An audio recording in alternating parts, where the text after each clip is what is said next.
আজকের রেসিপি দই কাতলা। দই কাতলা বানানোর জন্য কাতলা মাছ খুব ভালো করে ধুয়ে নুন হলুদ দিয়ে ম্যারিনেট করে রাখলাম বেশ কিছুক্ষণ।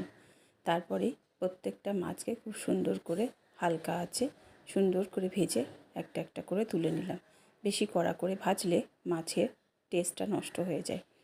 তো তারপরে মাছটাকে ভাজার পরে ওই তেলের মধ্যেই গোটা গরম মশলা ফোড়ন দিলাম, সঙ্গে দিলাম দুটো তেজপাতা আর দিলাম কুচনো পেঁয়াজ।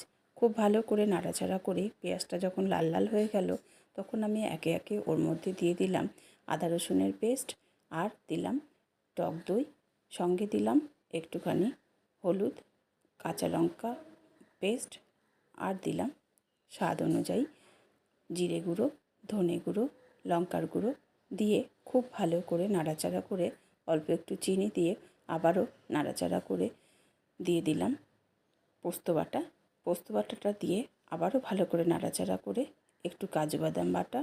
দেখো, এক হাতে ক্যামেরা এক হাতে কাজ, এভাবে কি হয় বলো? তবুও চেষ্টা করলাম যতটুকু তুলে ধরতে পারি। ভালো করে নাড়াচাড়া করে যখন তেল বেরিয়ে আসলো তখন আমি দিয়ে দিলাম সামান্য একটু জল। খুব বেশি মানে পাতলা হবে না, এটা একটু গ্রেভি টাইপের ঘন হবে। তো ফুটে যাওয়ার পরে প্রত্যেকটা মাছকে সুন্দর করে সাজিয়ে দিয়ে নামানোর আগে হালকা একটু গরম মশলা দিয়ে